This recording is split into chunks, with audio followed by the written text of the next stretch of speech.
Welcome to Joe's Happy Hour, a show about markets and life hosted by Joe Fahmy. This podcast is for informational and entertainment purposes only and should not be regarded as personalized investment advice or relied upon for any investment decisions. Joe Fahmy is an employee of Zor Capital, and he and his clients may maintain positions in the securities discussed in this podcast. All opinions expressed by Joe are solely his own and do not reflect the opinions of Zor Capital. The views expressed by guests are their own, and their appearance on this program does not imply an endorsement of them or any entity they represent.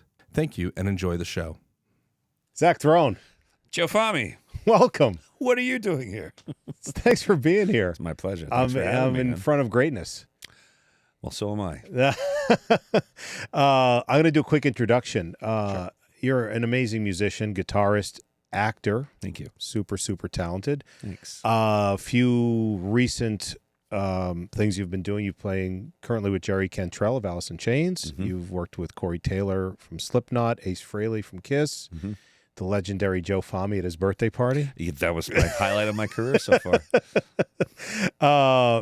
The list is endless, and an actor. Yeah. The list is endless there. I looked at your IMDb. Oh, you did. It's pretty cool. Beverly Hills 90210 party of 5 ER. I like to let my guests introduce themselves in case there's something either I left out or something you want to let the audience know about yourself. I mean, that sums it pretty much up. Musician. I acted for probably a little over 10 years, maybe like 15 years, 12 to 15 years professionally, just as a hobby. And that kind of became my career for a long time. Yeah. But I've always been a musician primarily since I was a little kid. And that's where I really feel comfortable. Yeah. Who I am. And that's what you're doing now. That's what I do now, yeah. I remember before my birthday party, the night before, it was like a human jukebox. It was amazing. Yeah. I was blown away because having played amateur in high school and, cover bands and stuff like that, I was like, can you play this? And it was just like, can you play this? And it didn't matter if it was 80s, it was TV sitcom, heavy metal, rock. I was like, it's pretty impressive. I'm impressive or depressive? Okay, no, it's impressive. Like, when I'm around talented people that can't, I have to watch a YouTube video to learn something where you're like, oh yeah, it's amazing. Thanks. So that's an incredible talent. Thank you. Actually, now that I'm on that topic, is that something you think can be taught, or is that something that's more innate from experience, where just being able to say, hey, can you play this song, or hey, like understanding the key that it's in, or the chords or something, is that?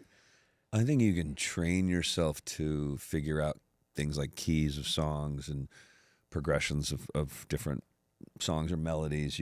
I think anybody can be trained. I mean, if you can sing a nursery rhyme, this is my opinion. Yeah. I have no scientific proof of this, but my opinion is if you can hum a tune, you can play a tune, and vice versa. If you can play a tune, you can hum a tune.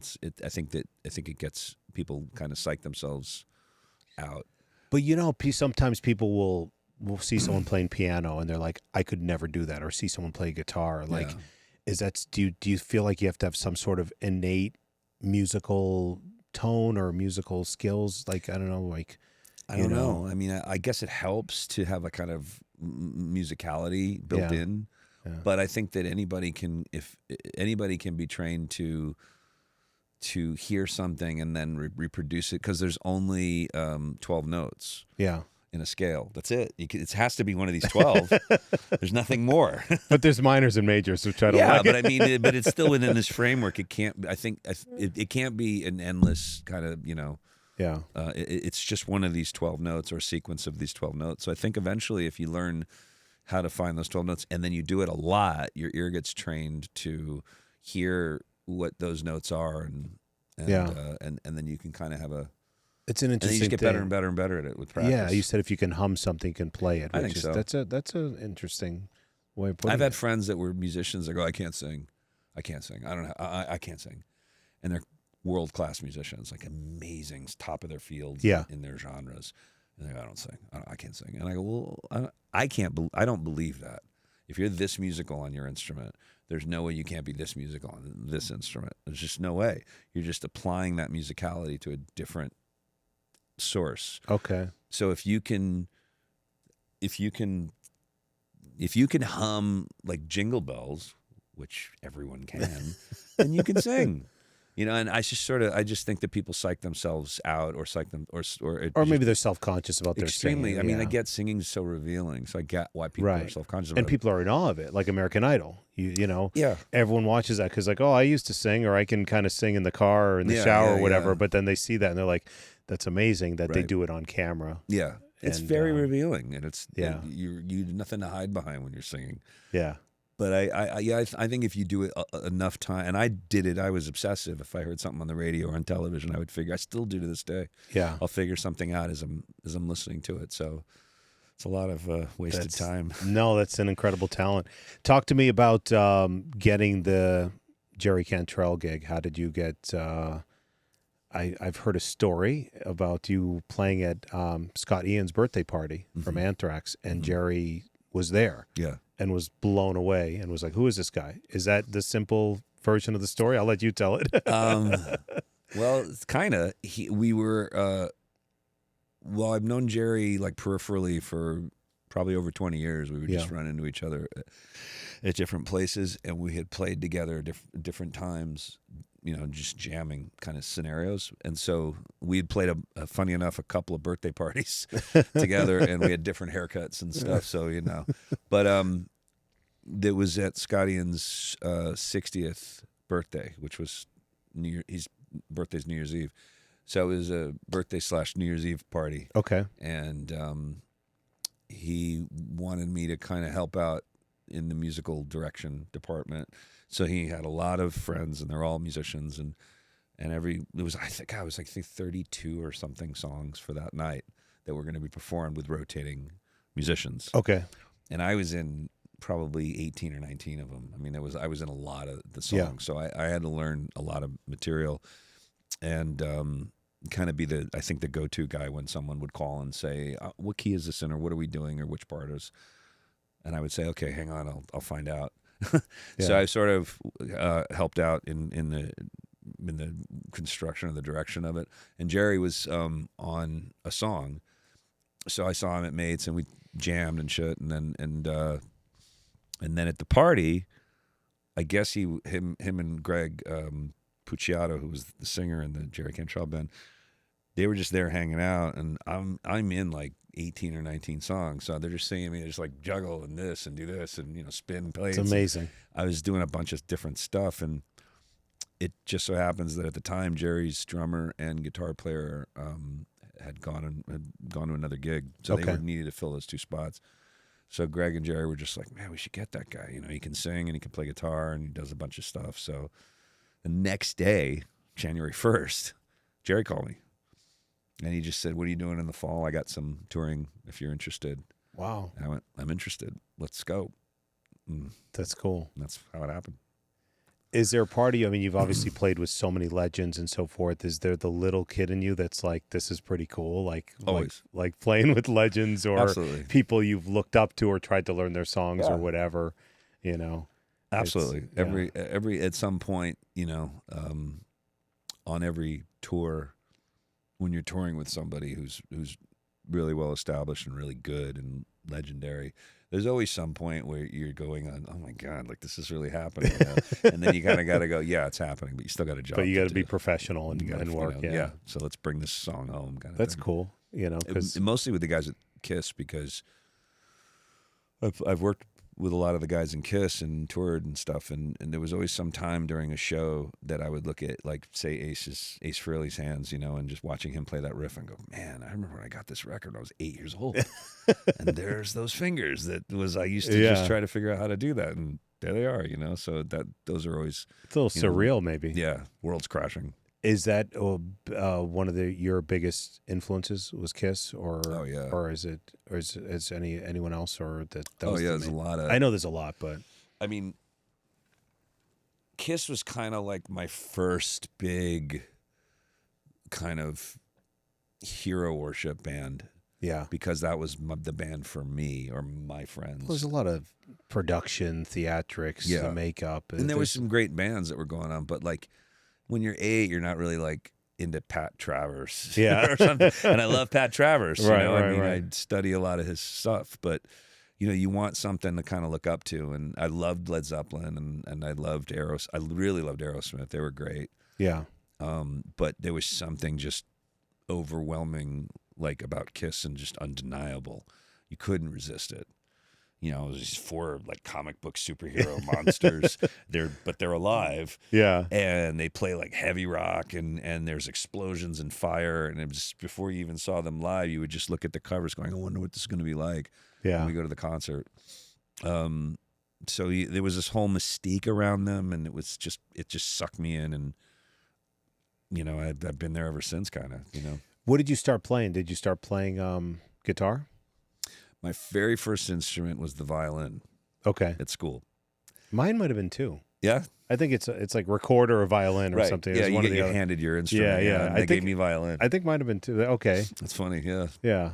They gave me a violin, and I liked playing it. I mean, I wasn't listening to classical then, so I made it up to the first chair, or the second chair or something. Okay. So, were you doing like Lord of the Dance shit? And you were I don't even remember. I remember there was like some Vivaldi stuff, but I was reading. Or was it like...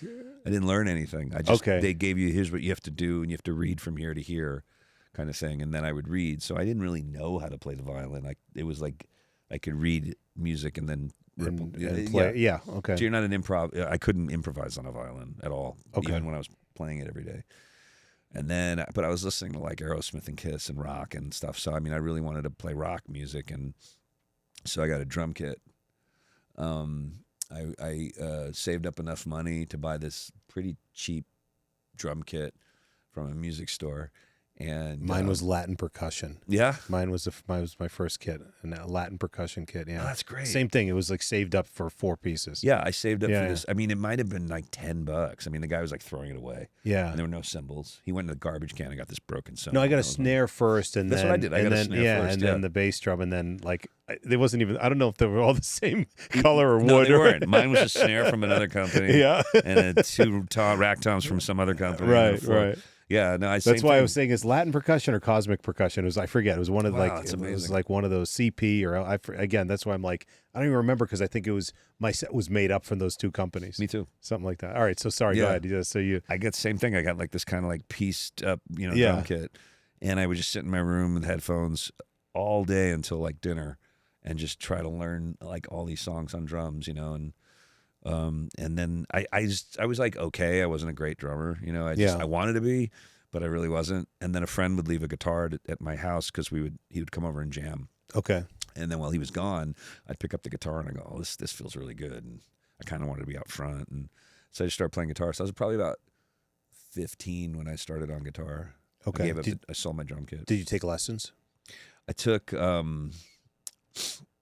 Because there's no YouTube back then. No, you can do anything on YouTube. Yeah, no, you can do I think you can do open heart surgery on YouTube. Yeah, absolutely. Once you get past the 3rd video, like gallbladder operations. Absolutely. Once you sew up the patient, you're good. That's true. No, but literally, like, there's so much music stuff that if you wanted to learn, like, I don't want to sound like an old man, kids these days, but you literally could learn anything. I learn on YouTube now. I mean, there's sometimes when I have to learn a song for somebody, and I'll go on YouTube and watch some 18-year-old kid go, oh, here's how it goes. Oh, and there's 47 versions of everything. But sometimes they're wrong, and I go, no, that kid's not right. And then I'll go find some other kid, and then he'll have the right version. But back then, when we had to learn songs, you had to take your stereo, your record, and you slowed it down. So if you put on like Crazy Train, like one little run would come by Randy Rhoads. You had to go one run at a time, and you would slow it down. That's how you got those notes. And I would spend endless hours with my record player slowing down those runs, and just like over and over again. I would do it with the tape. What do you call it? Cassette tape. Oh, you did with cassette tapes? Yeah. Like I would just hit the quick rewind to listen to.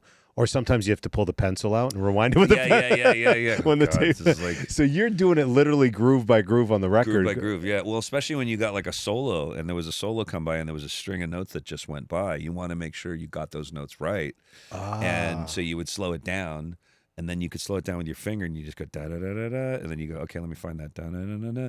And it would take you like all year to get this one guitar solo, but you got it. You got like as close as possible. But I interrupted lessons. Did you start? Did you work? Yeah. No, that was my fault. Did you start with someone? I had a teacher in New York City who was kind of like a Chuck Berry. He was a very basic rock guitar player, young guy, And I used to bring him like these. I bring him like Diver Down by Van Halen. Go, I want to learn this. He goes, I don't even know where to go, with this. And then I would bring him like something really advanced, and I go, I want to learn this. And he goes, I can't. But he taught me everything he knew. And then he said, I can't teach you anything else. That's all I know. You know everything I know now. So that was my only guitar teacher. That's pretty cool. Yeah. So a lot of it's self-taught.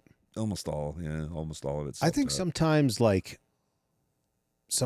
whether it's a parent playing music in the background or someone's like, oh, my mom sang in the kitchen and I was little. Like, I think there is something about in your formative years, like a musical ear, or like that you pick up, when some people are like, I'm tone deaf. That's why I was going back to that question, if it can be taught or if sometimes it's just like the fact that you taught a lot of yourself, a lot of that. I'm fascinated by that. I don't know if I can't figure out where I got it from because no one in my family is a musician. I've looked everywhere. There's no one there's no other musicians in my family.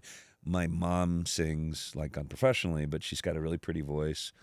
My dad always liked, musicals and stuff like that, but no one played an instrument. Oh, okay. So I was the complete black sheep guy. That's cool. Yeah. That's pretty cool stuff.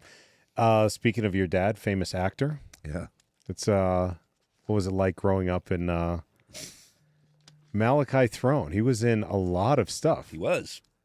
The TV series It Takes a Thief. It Takes a Thief with Robert Wagner. With Robert Wagner, who I heard you're good friends with. I wouldn't say that. Or friends with, or? Yeah, I went to see him. I hadn't seen him since I was probably 5, maybe 6. Okay. And I had a mutual friend that lived in Aspen, and that knew him and Jill, his wife. Okay. And she said, I was talking to RJ the other day and mentioned your name, and his eyes lit up. He was really excited to that we knew each other, and he said, oh, if he comes to Aspen again, please let's all have lunch. So I went to Aspen for a work, and I went to lunch with RJ and Jill, and we caught up. It was he was very sweet because he was very kind of family. He acted like he was my uncle. Okay. I mean, he knew me when I was really, really little. Yeah, so him and your dad were in the same TV series together. They were in the same TV series from 1967 to 1970. Okay. And it was on ABC, and it was a pretty big hit. Yeah. And it was just... I remember the name. I just never saw it, obviously. It's actually really good. After they released a box set of the shows, and I didn't know it was way before my time, but I remember... when I was very, very little, probably 5, I'd walk around and people would call my dad Noah Bain. Yeah. And they would yell, Noah Bain, there's Noah. Oh, wow, Noah. And even people from that generation who watched it, they go, call him by his character, yeah. Noah Bain was great. So, I mean, it was one of those kind of shows where you were, like Greg Brady or whatever. Yeah, like he was known as the character. He was the character. Yeah. They didn't know what his name was. It's better than False Face. I guess so, yeah. They call me Fat Face. I've been called that, but I didn't even know there was a villain in Batman, False Face. I never even heard. I mean, I know the Joker and the Riddler and all that, but he was in a Batman TV series. He was in the Batman TV series in the 60s. I think it was 66. Okay. Someone correct me on that, but it was 66. Yeah, it was the character was False Face. It was in 2 episodes, and he was the man of 1,000 disguises, so you didn't know who he was. And I love this. He wore a mask. It's actually pretty fun. A couple episodes is campy like the show was, purposefully, and it wasn't revealed who he was because if you ever watch Batman, people out there and. You would notice that the show would say, special guest villain Cesar Romero as the Joker. Yeah, yeah. Well, with this episode, it opened up special guest villain ? As False Face. And I was told later at the time, the Batman TV series was an enormous hit amongst particularly college kids. Okay. They would gather every night that it aired because it was 2-parters. So they have to see the cliffhanger, and then tune in next week. So they would all collect in colleges and watch it, and it would say special guest villain so-and-so. And this one said special guest villain ? And you didn't see his face. My dad wore this mask. And he would change into different people. And then when he changed back, he had the mask on. So it was a little creepy. It's before editing and makeup and this. Yeah, I mean, it's they just had like different costumes, actors playing all of the people he's disguised as. But when it would come back to Falseface. You never saw Falseface's face. He just had this kind of plastic mask. And so you didn't know who it was. At the time, there was a big kind of brouhaha amongst people saying, I heard it's Frank Sinatra. I heard it's Sammy Davis Jr. I heard it's, whoever was big then in the 60s. I heard it's this guy. I heard it's this guy. And they were speculating. You had to wait a whole week to find out who it was. And they revealed finally who it was in the second They episode. eventually revealed it. And they're like, who's that? He was also in Star Trek, right? He was. He was in a two-parter of Star Trek called The Menagerie. Okay. In 1966. So what's it like? This is in L.A. you're growing up? Yeah. And what's it like growing up in that environment? And did you have an interest in it or that led to you doing some acting? I'm kind of fascinated by that whole story. Well, it was different. I mean, now that I'm older and I look back and, my friends who had dads that went to different kinds of jobs, it's the same and yet it isn't, because there's just this thing that's a little more fun about it, because I would have friends call me up and say, we're sitting here eating dinner in my room and your dad's on Barnaby Jones. And I'd be like, oh, that's cool. Thanks. So there's that kind of element to it, but it wasn't like my dad was Robert Wagner or Paul Newman or like a major, star. I mean, my dad was a working actor. He went from one show to another show to another show. Okay. And he would just bounce week for week. Kind of like how musicians do. You do this Raiding the Rock Vault here in Vegas, and then you jump to this show, and then you do this show, and you go on tour for a little while. Yeah. You get bigger stuff, smaller, visible stuff, but you're always working for a check. And so my dad sort of did that. He never really gained a lot of stardom or fame within certain realms. As Star Trek people, he's totally, highly regarded. Yeah. Sci-fi, highly regarded. There are people that think he's part of the Star Wars world because he narrated the original trailer. Oh, really? That's pretty cool. So he's like, well, your dad has a Star Wars connection. I go, not really. If you believe but that's the cool. Star Trek and Star Wars fans are hardcore. Hardcore. So very hardcore. So they, they'll bring a Star Wars poster for my dad to sign back then. And I go, you didn't have anything to do with Star Wars. Like, he's like, well, he's like, I am your father. And he's yeah. You're not even in the movie. Like, what? Why are you signing a poster for a movie you're not in? Yeah. Well, I did the commercial. That's like when what was the name? Rami Malek was like everyone. He was like basically like he's signing like Freddie Mercury, like Queen albums. Yeah, Queen albums. I'm not Freddie Mercury. Yeah. You are today. Yeah. So it was cool growing up that way. I remember being very little, seeing people yelling Noah Bain and at the airport and stuff. But in LA back then, particularly the reason why we were in LA is because of my dad's work. My dad's from New York. My mom's from New York. My cousins and my aunts and uncles and grandparents are all from New York. And we would go to New York all the time for the holidays and stuff. So we would have been living in New York with all of them. Yeah. Had my dad not been in the West Coast. So most of the kids that I knew, a lot of them parents were in showbiz on some level. Either he was a music supervisor. My dad did the score for Rocky. Yeah. My father was, he's a film editor, or he's an actor, or this guy's dad's on television. I mean, a lot of the kids that went to my school, I went to those schools where like it was, I guess, showbiz children. Okay. Sean Cassidy's brothers and that kind of thing. The Zappa kids went to my school. Oh, that's cool.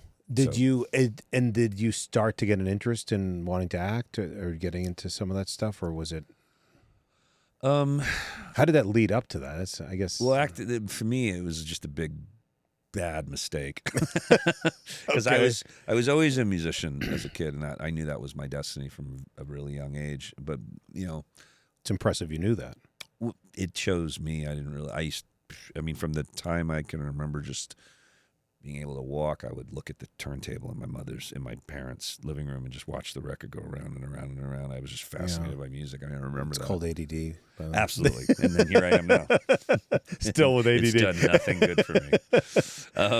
So you knew that was your passion. I would stay in a room and listen to records. My mom would bring Beatles records or Motown records, and I was 3, and you didn't need me. You just knew where I was. You can leave the house. I'd come back and I'm still there listening. Wow. On my little Mickey Mouse record player. Sure. And I was just obsessed with music, obsessed. And so anytime there was a live music thing happening anywhere in school or whatever, you couldn't move me. I would just stare at the musicians, you know. It was like, so yeah, that was going to be me. That was me. Okay. But the acting part. The acting part was a Sorry, now I have ADD because I'm jumping all over. No, it's okay. Well, this is going to be a very long interview because we both have, it's dueling ADDs.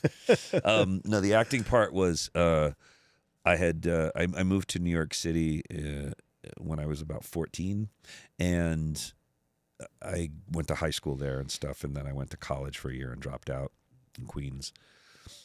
When I came back to LA and I kind of started this new life, and I was about 21, and I didn't know what to do. I knew I wanted to get into a band. I mean, that's what you do in LA, right? Yeah. A lot of the bands on the Sunset Strip got eaten. You know, they were all gone by the time I came to LA, you know, as a grown-up.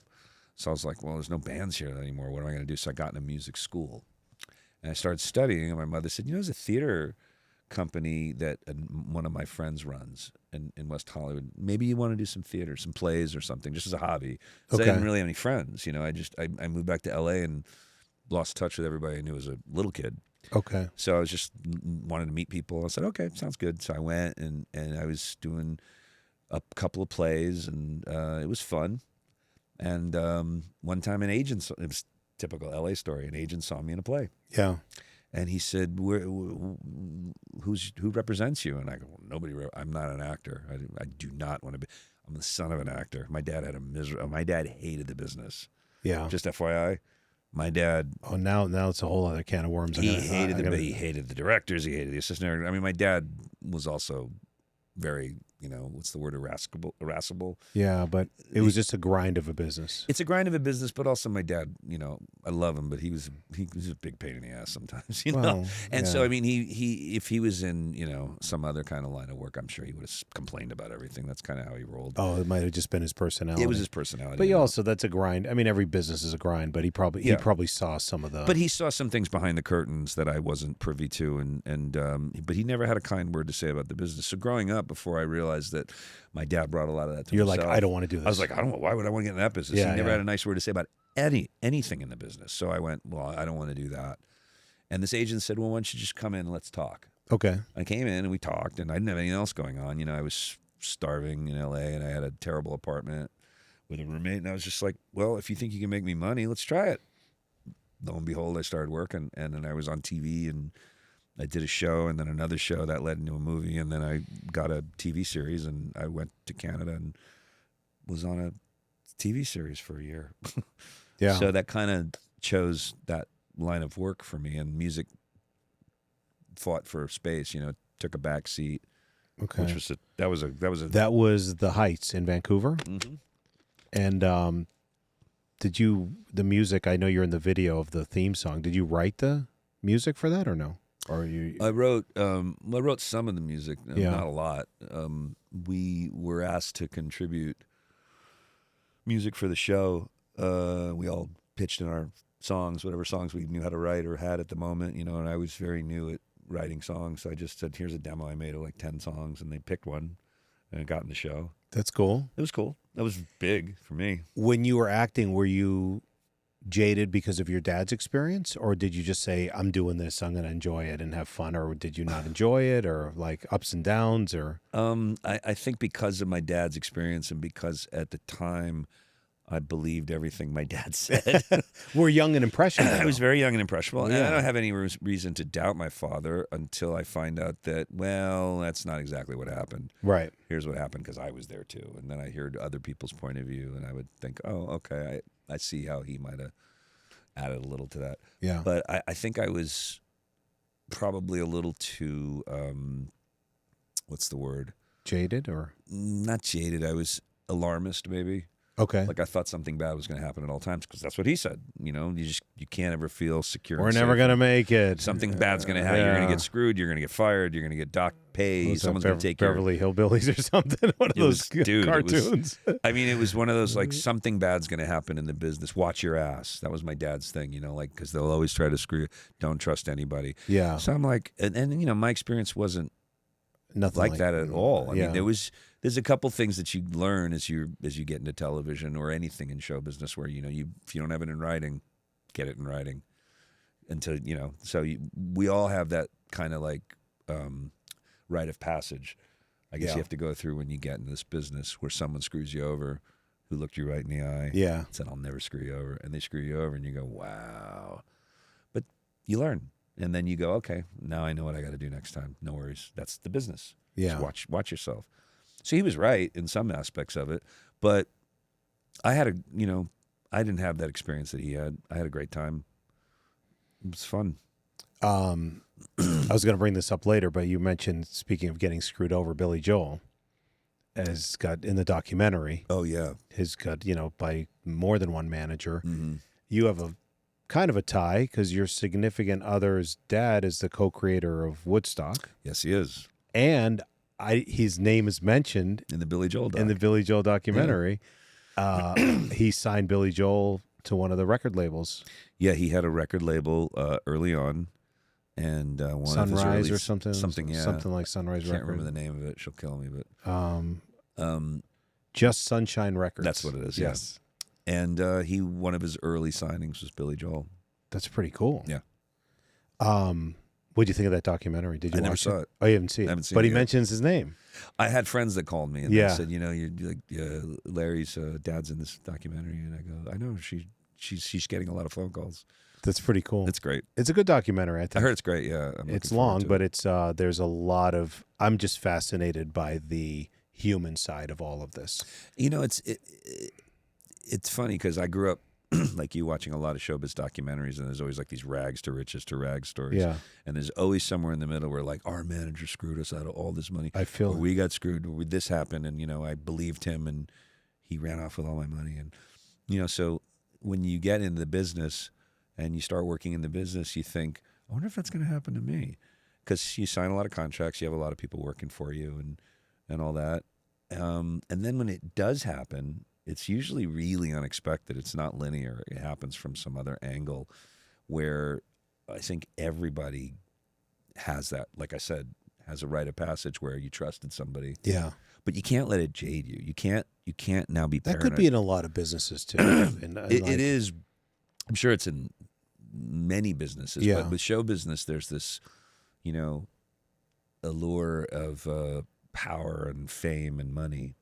I mean, fame particularly. It's like people want to be famous. So if they can make themselves more famous by kind of stealing from you on some level, so you just have to watch out. And the bottom line is you just get everything in writing. Yeah, that kind of protects you from. So someone can say anything, but if it's in writing, you don't have to worry about it so much. It's just these little kind of things you learn as you go on. But my experiences pretty much have been really great. I never got screwed over by a manager. Every agent I ever had when I was an actor was great, treated me great. They delivered when they said this is going to happen. My first agent said, you're going to be a TV star.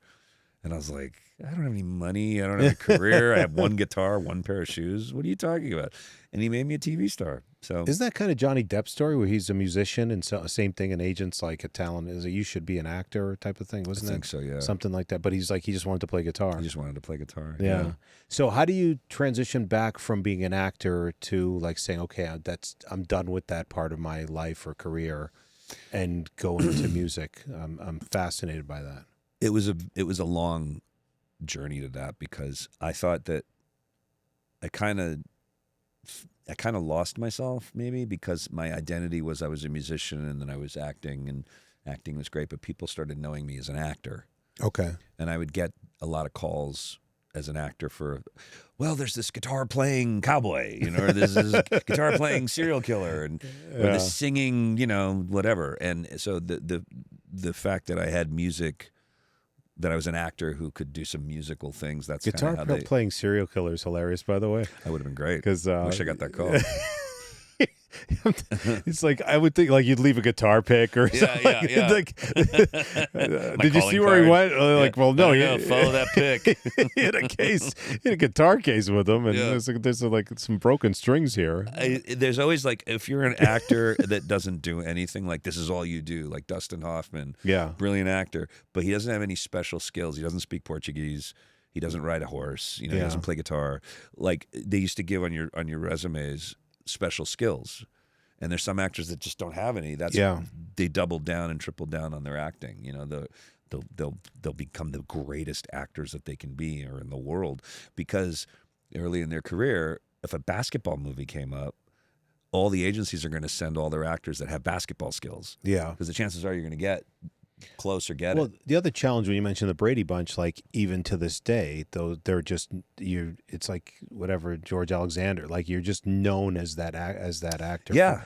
And you're almost whatever the typecast or molded into it. Absolutely, you can't do anything else. And that's the biggest, in acting when you're a musician, or if you're an actor who can do music. Yeah, like I can play a couple chords on the guitar. A lot of actors have some musical, especially the ones that came from theater because they grew up, doing musical theater, so they know how to sing and dance. Yeah, and that'll be under your special skills.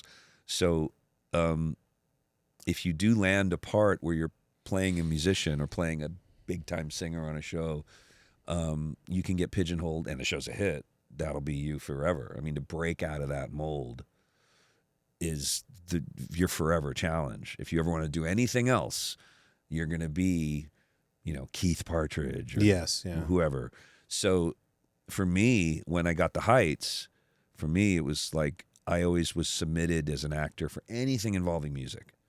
There's a guy and he's a this, he's a dad, he's a father of 4. It's a movie with Tom Hanks, but the guy has to sing. So I would go in there and all the actors would be in there who were singers. Okay. Or who were actors who, could sing. But I was a singer who could act. So as long as I could do the acting part, I would nail the music part. And then they go, all right, let's see if you got some chops as an actor.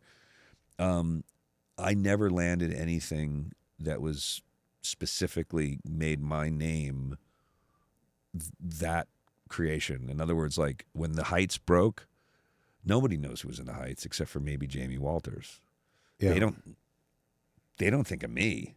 Like almost never. Like occasionally somebody will come to a show with a copy of the CD, or one guy came all the way from Switzerland, I think, and he brought me a vinyl version of the Heights soundtrack, which I'd never seen before. Wow. I didn't even know they made it in vinyl. And he came to Vamped out here, and he gave it to me to sign, and I was like, God, like I've never seen that. That's a hardcore fan. Absolutely. But other than those, are you like stalker, or are you in awe of like that they even had that? Nah, I mean it was. I just think it was really touching that he flew all the way there to see the show and then to give me this to sign, and I took a picture with him, and but that is such an exception to the rule, because if I was like, I don't know, if I was like Greg Brady, or if I was like Keith Partridge, David Cassidy could not break out of that. To the day he died, he was always associated with the Partridge Family. Yeah, so it was a double-edged sword, and he had real musical chops. He really wanted to do some good stuff, and he had to sing "I Think I Love You" for the rest of his life. Yeah, I never reached that level as an actor, which is a complete blessing, because the second the Heights went off the air, I was just some other guy, and I just split, and I'm not left holding the bag. No one thinks of me as on that show. Someone like Jamie, who sang that song that became huge from that show, he really had to, he couldn't shake it. To this day, it's like, he's associated with that. So I kind of got away scot-free. Do you think the acting skills have helped you on stage? Absolutely. With performance? Yeah. Because at the end of the day, people underestimate this. Like, you're a performer. You're there to entertain, and you just can't sit there. Like, you're very energetic on stage and all that stuff. So do you think the acting helped with that? Definitely. Yeah. Because when I started playing music, I was very scared. Yeah. I would flop sweat my life off. I mean, I was just drowning in flop sweat. Okay. And I was terrified to be in front of people. And when I started studying acting, I had to go to a theater. We were trained by theater people.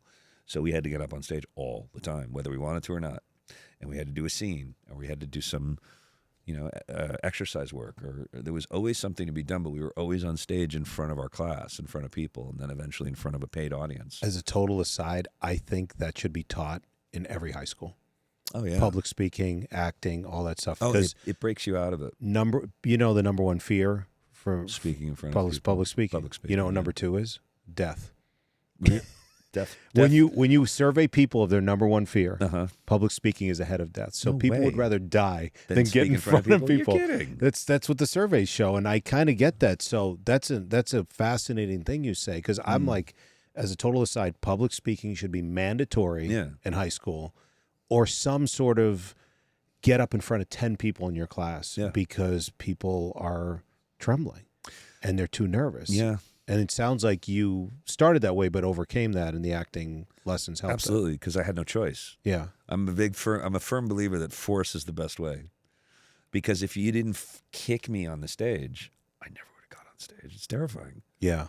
But you can't act from like your chair, you know, where there's a stage up there. Your teacher's going to go, no, you get on stage and you're going to do this scene. Oh, COVID was great because everything was Zoom. No one had to be in front. Exactly. No one had to be. You even did some videos. I did a lot of videos with Zoom. Yeah, absolutely. So I mean, you can get around it, I guess. Yeah. But it does get you out of your comfort zone. But what it does is it forces you to kind of get out of your comfort zone and think, oh, there's nothing's bad happening and nothing can kill me. I'm fine. Even if I flop, I'm still fine. This is not that bad. And you're comfortable in front of people. There's an interesting story that Dave Chappelle said on Inside the Actors Studio. Please, I think go. This is just this total aside. No, I love it. Go, please. They were talking about the first time he ever bombed. He was about 11 when he started doing stand-up. Yeah. And he would go and he did stand-up at these local clubs, and everyone loved him. And he's a kid. So he's like, you know, he developed this confidence that he can't ever do wrong. Right. And he wanted to go to the Apollo and just crush it. Yeah. You know, that's his next step. And he goes to the Apollo and he starts his stand-up, and the whole Apollo starts booing him. Yeah. Boo, you suck. He's like 12. Yeah. And they're going, boo. And the Sandman came out, you know, and like, you know, you suck. And they yanked him out with the hook and all that. And he's looking around going, this is the meanest crowd in the world. Who boos a child pursuing a dream? Like, this is horrible. I've heard that. Yeah. I've heard the Apollo's crowd, once you can make it there. Yeah. Well, here's the tie into this. So he's getting booed. He leaves the stage. The Sandman yanks him off. The whole Apollo's booing him. And he had a moment where he said, they're all booing me. My mom and my family are here. This isn't that bad. And he goes, and from that point forward, I was fearless. That's awesome. Because once your psyche, I think, learns that nothing bad can really happen to you, that no matter what, it ain't going to hurt. He goes, it was horrifying, but he looked around and he goes, this isn't that bad. And he bombed worse than he ever imagined. So it was he said that was the greatest thing that ever happened to me, because it was a blessing that I learned that even that level, it's still not that bad. So I think that's what ends up happening when you're on stage a lot. Yeah. Is that at a certain point you do bomb, you suck or whatever. There's just like, it's terrible. Okay. And then all of a sudden you go, whoa, nothing bad happened. I'm still here. I'm still alive. Yeah. Bernie Mac was, because I've heard on the Apollo, Steve Harvey's talked about like the audience will throw shit at you. And Bernie Mac just came in over the top. And he started his first time, and every joke he ended with, "I ain't scared of you, mother." You know, he said at the end of every joke, I'm telling the joke, and that actually helped him by basically saying like, "You can't hurt me," type of thing. And it sounds like Chappelle. I didn't hear that story. That's that's a great story. It's a great story, and it's true, because if you think, oh boy, I hope they laugh at everything. Not only did they not laugh, they wanted his blood, you know. And he went, oh well, so that's still not that bad. I'm here. We're going to dinner. Everything's cool. So I think that when you learn that, is eventually when you just go, I'm not afraid to speak in front of anybody anymore. Yeah. So you're on stage. You're now singing. You went from guitar to singing with Jerry Cantrell, or is that? This last tour. This last tour. Yeah. You're one of the lead singers. Or correct me if I'm misspeaking. No, you're not incorrect. Or is the story you don't want to tell? No, not at all. I was originally the rhythm guitar player, and I did a lot of vocals, like a lot of harmony vocals, and the other singer, Greg Puciato, who sings for a band called Better Lovers, and he was the singer in a band called Dillinger. Dillinger's Escape Plan. He's a phenomenally talented human, but I mean, as a singer, he's just he has just this thing about him. He's just a lead singer, and he's got tons of charisma. He can do things with his voice that like I can't do. Greg's the singer, and then I would sing whatever's left over. Fill in the. He didn't do this particular run, so I was assigned his vocals. That's cool. Yeah, so I did the Layne Staley lead vocals. Okay. On this. How was that experience? It was great. Yeah. I mean, it's scary. You know, I didn't have really a lot of time to kind of think about what the impact of it all would be. You know, because it's you know, you start singing for hardcore fans who you know, really worshipped this singer, and I didn't think about they're going to compare me to Layne Staley. You know, I just sort of said someone's got to sing these songs, and right. just give it the best I got. You know, and Jerry's confident. I was going to say, what was Jerry's response? He was cool. He was cool with it. Yeah, as far as I know, no complaints. No, he was cool. He just said, "Man, you know, like, listen, everyone's really responding well to your singing, man. Like, you know, they're digging it." So, I hate hardcore fans that compare.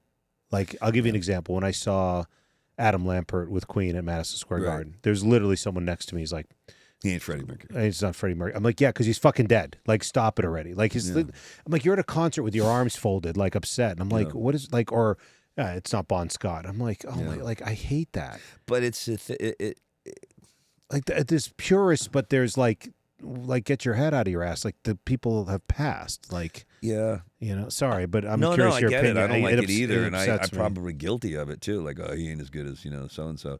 But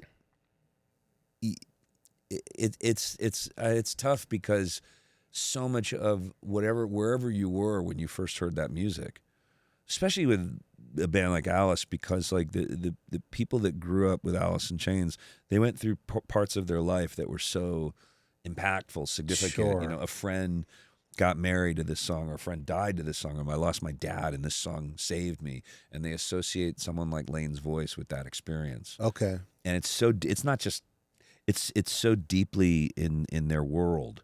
And that's a great point. I never thought about. It's true, and I sort of cut them some slack. You know, I mean, I don't like hearing it either. It's like, no Layne, no whatever. You know, I mean, but then a lot of people was like, oh my God, this guy's amazing vocalist too. Yeah, and you have to take that kind of with a grain of salt too, because, you know, if you get upset of everything on the internet, you're never gonna really have a life. It's just some guy's opinion. Right. But I was very happy that a lot of people embraced what I did. Yeah, they embraced it and they liked what I did, and I just wanted to represent. That's awesome. Congrats. Thanks, that's man.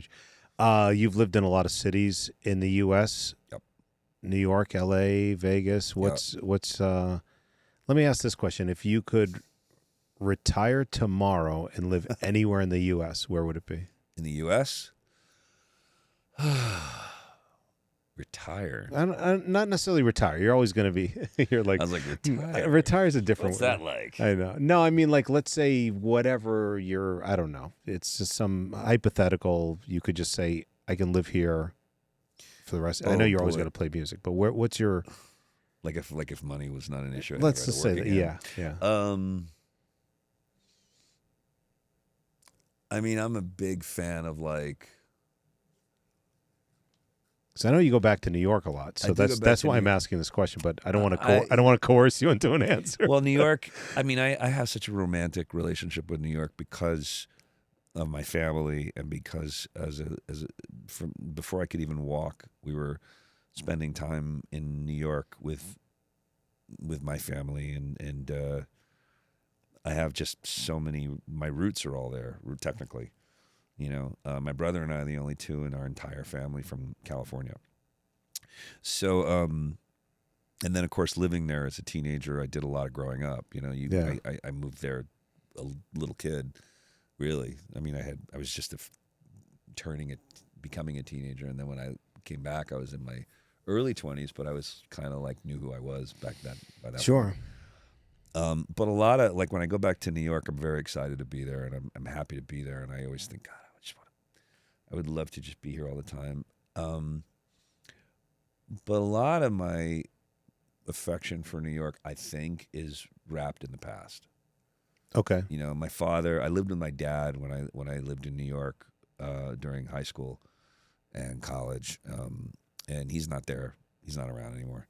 So a lot of times when I'm walking around, I'm sort of like remembering the past. I'm feeling like that It's like an emotional home almost. It's very emotional. There's a lot of ghosts. Yeah. There's a lot of friends I had that aren't alive anymore. A lot of, my dad ain't alive anymore. I mean, there's a lot of sort of stuff that happened already.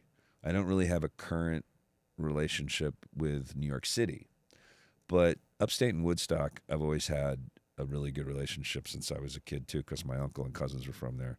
Yeah. And my girlfriend, as you know, is from Woodstock. So, but I think, okay, so to answer your question in a roundabout way, I really like places like San Diego.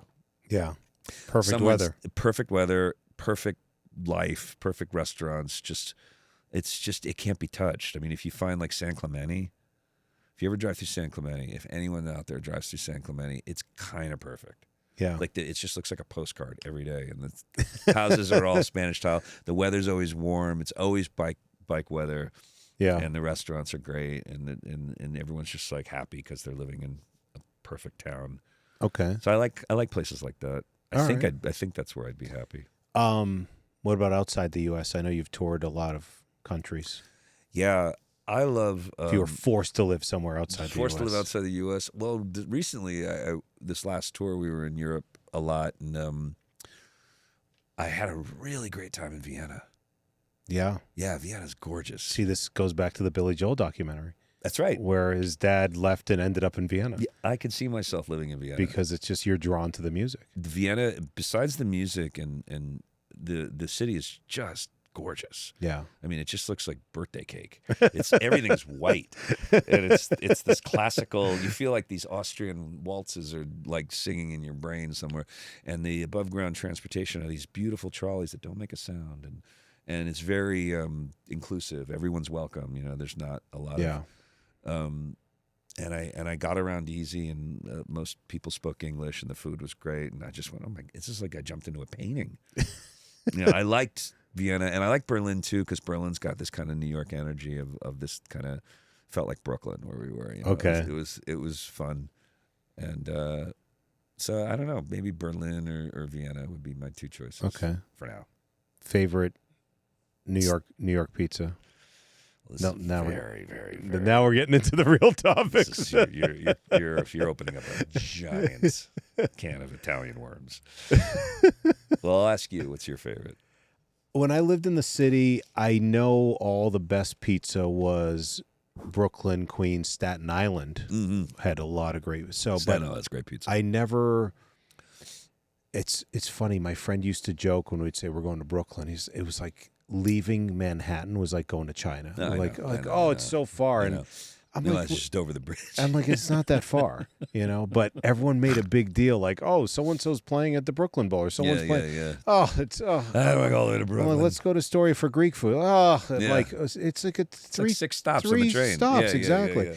So I never went to Staten Island for pizza, so I didn't try. But I loved Prince Street in the city. Yeah. As far as that goes, and we did go a few times to Brooklyn.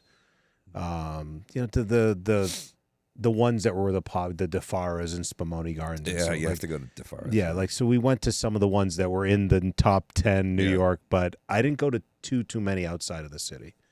And I know the best pizzas outside the city. It is. So you're the expert, please. I guess I am now because I took it so seriously. So I love food. In case you don't know. And there's a couple. We should have started the podcast. I know, we should have started it with that. Damn it. There's some certain foods that I refer to them as like regional dishes because you can get them anywhere in the world, but they only taste a certain way in certain cities. Okay. New York pizza, for example. Also Vancouver sushi. If you've ever been to Vancouver, I've never been to Vancouver. Okay, so Vancouver's a great city. I've heard that. It's great. It's awesome. I lived there for about 5 years, and that's where we shot The Heights there. I worked there a lot, so I've been going to But Vancouver. I didn't know the sushi was specific. Vancouver is, if you look up Vancouver and the word sushi, they come up like symbiotic. It's the best sushi in the world. Better than Japan. Really? It is just on another level, and I can't tell you why. Like the same thing when you're the pizza, the water, the dough, whatever. I've heard different. There's just some magic in Vancouver, and everybody that grew up there was like, we grew up eating sushi. I mean, it's their national food. Okay. So, and there's like in New York, there's a sushi place on every corner. Yeah. Maybe 3 or 4. So, and they have the same kind of conversation. What's your favorite sushi? You know, well, I don't really go to East Van because it's like Brooklyn. Yeah. You know, but in the city, I go here. So there's Vancouver sushi and there's New York pizza. Okay. Those are the two kind of, and there's like California Mexican food, you know, it's like trying to figure it out. But I'm really passionate about the pizza and the sushi. Those are the things that I have fun. You know, I have friends and we talk about our favorite. Yeah. You know, so my relationship with New York pizza, just being a kid there, when I lived in the city with my dad, on 16th, and we lived in Gramercy Park, and on 16th and 3rd was this great pizzeria from the 70s called Mariella Pizza. Okay. There's another one now uptown, but it's a different owner. Mariella had the best pizza to this day I've ever had. It was unbelievable. Are they still there or no? They went down in COVID. I mean, it was almost the point where I was... Oh, so they were there when I was living there. I didn't even know. It was. I should have had this conversation. I used to tell people that would go to New York and they go, I'm going to New York first time, and where do I go get pizza? I go, Mariella Pizza, 16th and 3rd. I know everyone's going to tell you otherwise. I got this one. Yeah, whatever. I go to that one. Call me when you get there after you had a slice. And they would always call me and they go, I cannot believe what the fuck I'm eating. Wow. It was. I'm pissed. It was in another level. Everything was then. perfect. It was just perfect. Okay. Didn't look like any. It was just bigger and crispier, and the cheese had more tang. And our friend D. Harkema. Yeah. The first time he went to New York City, I took him to Mariella, and it Blown was away. the last time I ever ate there because it was right before COVID. Oh. And he couldn't believe. I was so happy I got to take him there because he had never been to New York. Anyway, long story short, no, this is awesome. This is like the podcast is just getting started. for those just tuning in. For those just turning in. So long story short, Mariella went down. I always would go to Mariella when I go visit New York again. Okay. You know, and it was just one of the things I always did in New York. So when they closed, I was crushed because it was my favorite place to eat in my top 3 in the world. And the owners didn't reopen anywhere? They had some kind of weird gas leak, according to a buddy of mine, who we used to order from them too. And sounds like an insurance scam. But so they're gone. They never came back. So I went on a quest to try to find something that can match up to it. Okay. And there's 5,000 choices in the tri-state area.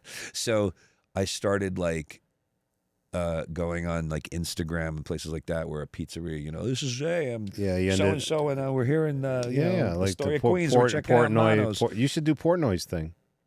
Yeah, well, then you could do that. came out, and he started looking. You know, I started watching him, and I started writing down some of the places, and I check out, and I go, it's all right, you know, or I go, yeah, he's on the money. You know, we're kind of sort of same tastes. But I found in my travels, and I have a list, by the way. This is like how nerdy I am. Yeah. I have a list. I shared it with Craig Gass. You know. Yeah. Okay. Yeah. Craig and I have this kind of like thing. I guess we're trying to plot a podcast to go to New York every time we go together, and then just try one of these places. I have probably like 50 places on my list. Okay. And I give them little reviews and shit if I've gone. Just in New York? Just in New York. Okay. Some are in Jersey. Okay. Because I know New Haven's also. New Haven's amazing, but that's like 2 hours away. Different style, like yeah. But the food, pizza's great. Anyway, this is so stupid. But one of the places I love eggplant Parmesan gyros. And the best ones I've ever had were in New York City. That's where I fell in love with them. Okay. First time I ever had one was like in Hell's Kitchen. It was just like, oh my God, where have I been? You know, and I don't eat meat these days. I'm a pescatarian. Okay. For like about 30 years. So for me not to get a sausage pizza is a big deal. So I have to find some place that is an eggplant parm sandwich with great pizza. And I found this one joint in Jackson Heights, Queens. Okay. Called Louie's Pizza. I can't remember what street it's on, but it's in Jackson Heights, small place. The guy Louie runs it. Young guy, he's like kind of our age. Okay. And I called him up and I went down my list and I go, Louie, this sounds good. And it's got eggplant parm and it has 5 stars and let's go check it out. And I called him up and I said, I'm going to take the train out there. Do you have eggplant parm today? And he goes, of course I do. Like he gave me attitude. So I'm like, all right, I love this guy. So we went out there, me and my girlfriend and my buddy Jonathan, and we ordered a pie and we ordered an eggplant parm. And I said, how big is the eggplant parm? Should we get 2? And he goes, it's like about from here to there. It's like about the size of my arm. And I thought he was kidding. It was the size of his arm. It was like this Italian loaf that went from the tip of his finger all the way to it was huge. Wow.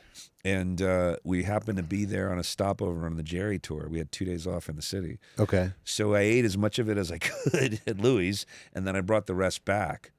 And I had it in my room, and I nibbled on it like Homer Simpson style. I just kept nibbling on it for 2 days. And then I had this beautiful piece left over, and I gave it to my bass player, Elliot, who never had an eggplant parm before. And he wrote me back, "Oh, my God, this thing's like next level. This is incredible." Jackson Heights, Queens. So Jackson Heights, Queens. So there's a stop on the E train, Jackson Heights, I think off the...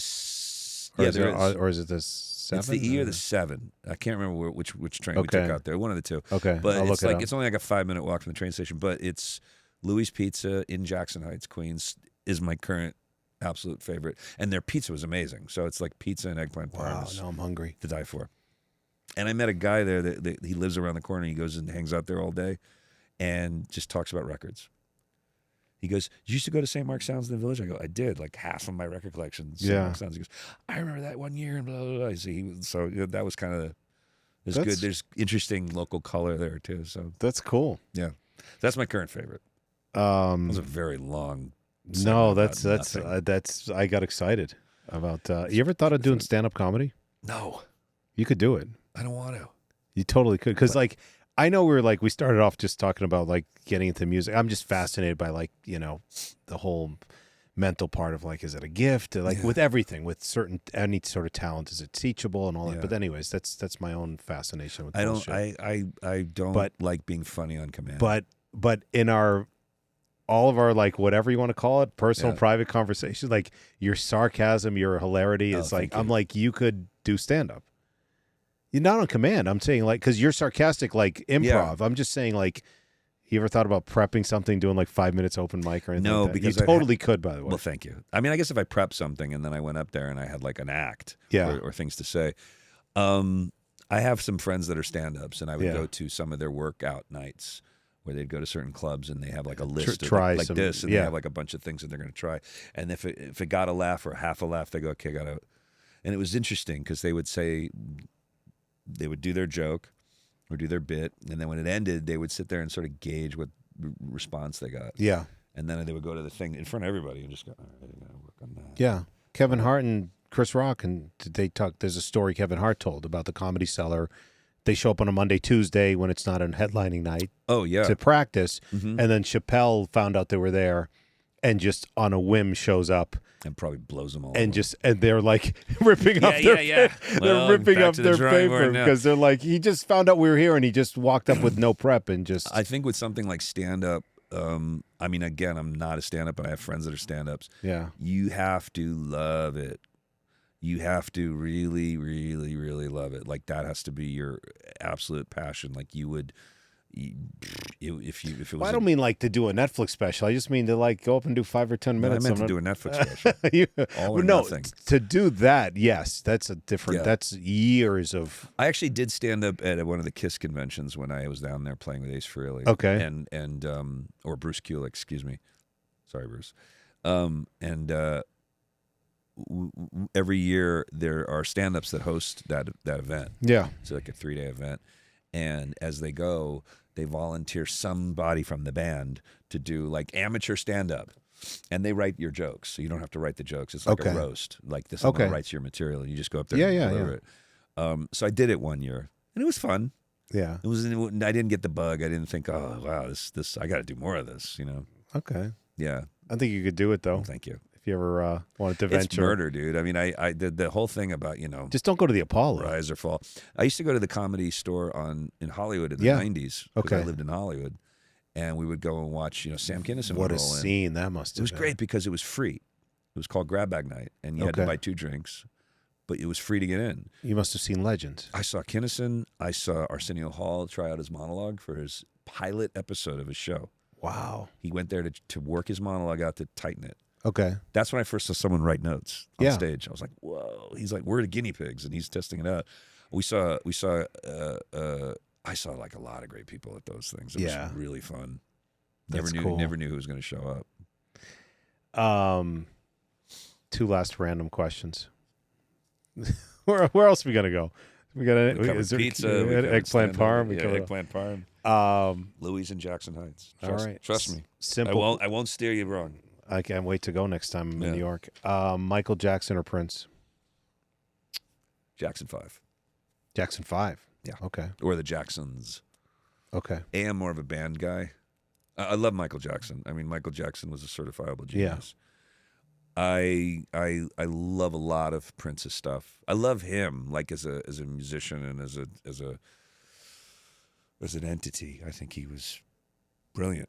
There was always something about Prince's, I don't know if it's ego or self-love, self-obsession.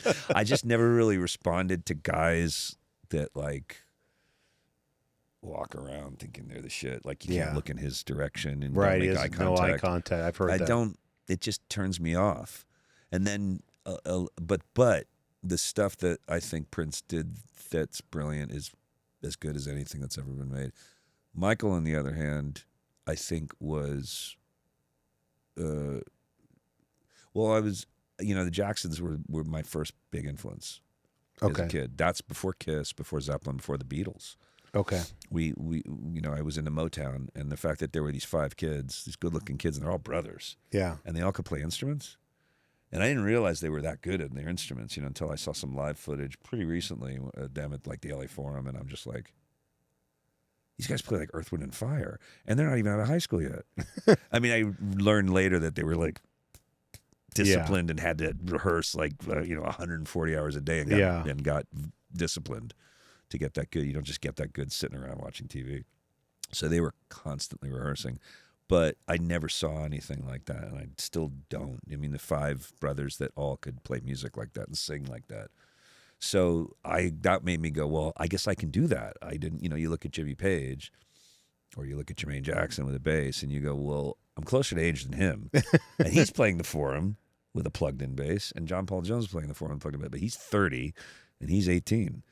I could probably be him if I just get a bass, and that sort of bridged the gap for me getting on stage. It was them all the way. Wow. Oh yeah, and also I lived in Studio City in the San Fernando Valley, and they lived in Encino. So I didn't know that. Yeah, they moved from Gary, Indiana, which was a very rough steel town once they got signed to Motown, and they landed in Encino. Okay. Which is a very wealthy part of the valley. So it's about 7 or 8 miles from my house. And, we were kind of in the lower, what do you call, middle class part of the valley, and they were in the rich part. But you would go to like the parks over there in Encino, and they go, oh, the Jackson 5 were just here playing softball. And I was like, what? Oh, no. It was like my favorite band, and they would like be there. So they were so close, literally in age and also in distance. So they kind of made it tangible that I could play an instrument and be on stage like now. That's cool. So to get back to your question, Michael Jackson. Okay. Yeah. Specifically Michael Jackson, for whatever his quirks were and things, I like his music better. I have a theory that if you, within 5 minutes, if you listen to Michael Jackson and you're not in a good mood, I don't care if you're white, black, male, female, 8 years old, 80, like I don't care what you are. Within 5 minutes, it should put you in a good mood. It's pure joy. Yeah. And I think that will always be the brothers' legacy. This is, by default or by design, they never made music that bummed you out. Yeah, because I've heard the study, like if it's music you like, within 7 minutes it can change your mood. Yeah, absolutely. And I think someone's like, well, what should I listen to? I'm like, I don't know, it's a personal preference, but I think you can't go wrong with Michael Jackson. I agree. I mean, I saw him live with his brothers in '84 on the Victory Tour. And it was and I went with a buddy who didn't care about Michael Jackson at all. And this was Thriller. This was like his Thriller tour, basically. Okay. With his brothers. And my friend's into Rush and all these like real bands that played. He walked away and he goes, damn, that was a tight show. That was like one of the best shows I've ever seen. He goes, I didn't realize that brothers could play that good. Because he's all about how you play. Yeah. That's his like, thing. And he goes, see. So yeah, I'm all about all for Michael. Awesome. Thank you so much for doing this. Oh man, it's my pleasure. I enjoyed this conversation. It really lit up when we talked pizza. So I know, God, I'm pathetic like that. No, it's great. That's we'll have to get Brent, our mutual friend Brent Fitz, and some other, maybe Craig Gass. We could probably do a whole bit on New York food, I mean, everything. At some point, we're gonna have to go out to. I mean, it's in my phone, people. Okay, I have a phone. I have a list in my phone of pizzerias, and if I've gone to them, I've actually said like, This one was great, and this. So it's your own Yelp app with just. I have my own Yelp. It's just your own Yelp with Zach pizzas Yelp. and Zach Yelp. Yeah, yak. No, but I appreciate you doing this. Oh, my pleasure. Man. Thank you for being a great friend. Thank you. I mean it sincerely. It's funny when I heard the story about Jerry and some people saw you and were like, this guy's amazing. We got to ask him to play. Like the first couple times I've seen you, and I mean, again, having played amateur stuff, I'm dangerous to know a little bit, and I'm like, this guy is an incredible talent. Thank you. And I appreciate that. I appreciate. Thanks for being an inspiration, and thanks for. Wow. I mean, I mean that it's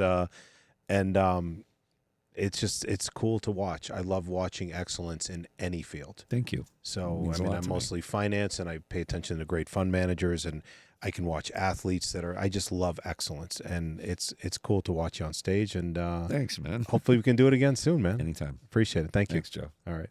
Right on, brother.